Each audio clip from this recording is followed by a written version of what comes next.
All right, ladies and gentlemen, Fabs in the house, and welcome back to the channel. Today I'm in the house with the Alliance Design Jasmine, designed by Ray Laconico, here with me for a review. We can analyze the look, the sound, and the feel of this bad boy. But first of all, I need to say a huge shout out to Alliance Design for sending this guy along, so I'm able to share my impressions with you. And second of all, don't forget to like, subscribe, and leave me a comment down below. Let me know what you guys think. It's gonna be fun. I will reply, promise.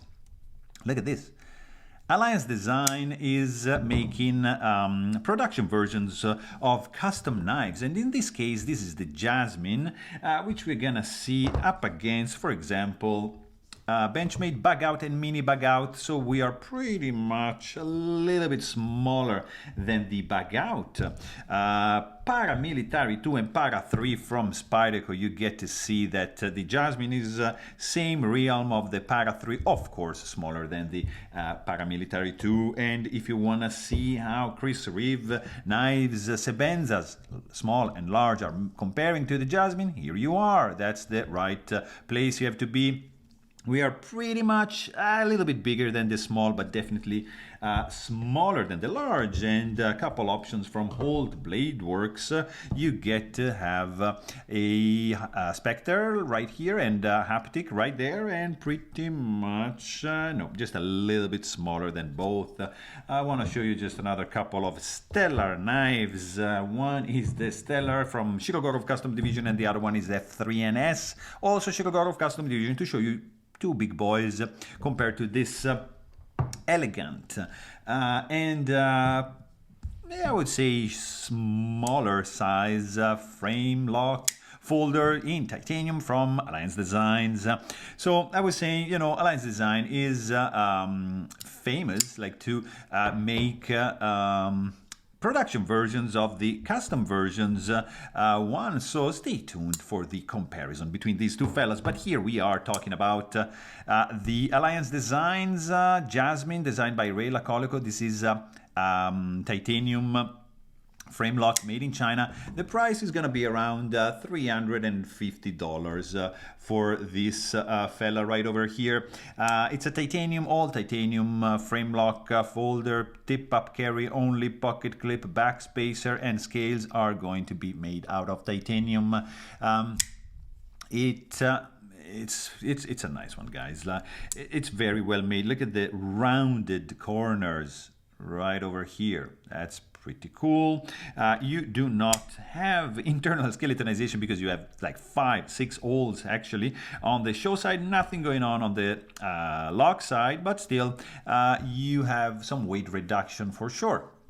Then you get a nice and gentle finger groove right over here, and then you do see that this is like, it has very sinuous lines, very simple, minimal, but at the same time elegant. So I like this design, even if I'm not a fan of holes on the handle. But look at that, for example. Look at this centered blade, beautifully centered, safely recessed tip. You're not gonna be able to snag anything right over here.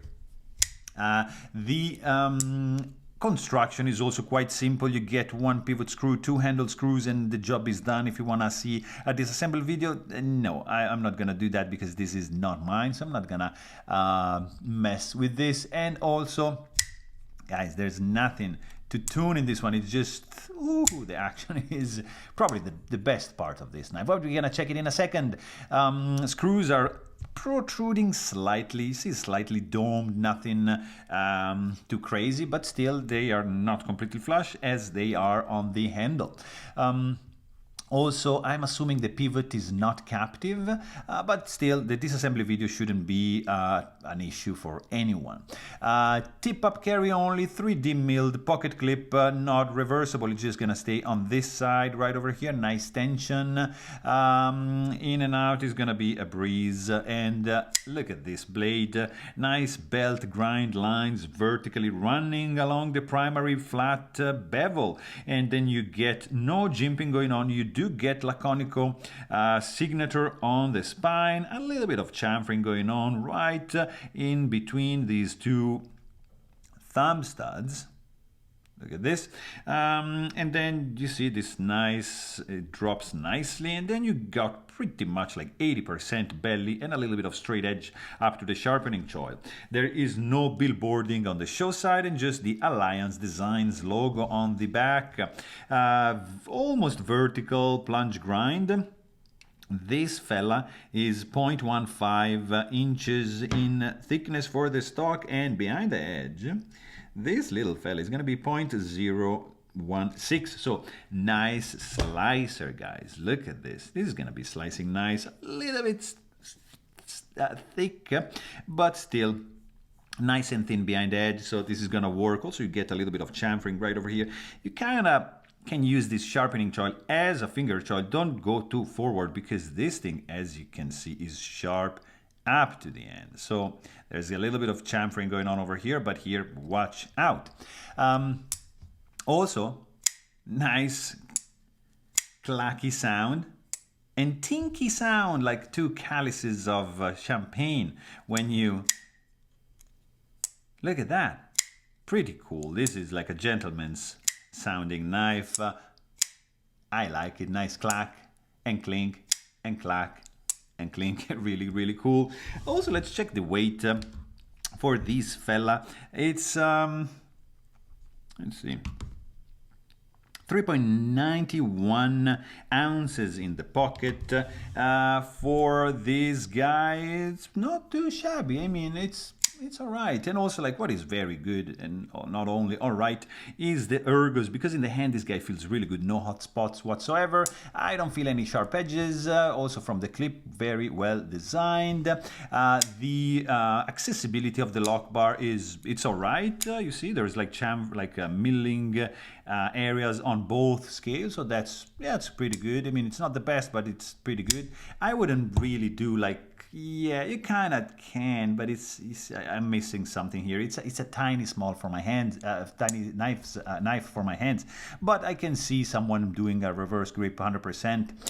It also feels absolutely solid. Nice floating backspacer, as you can see, with 4 washers, like keeping the backspacer from touching the scales. Sorry.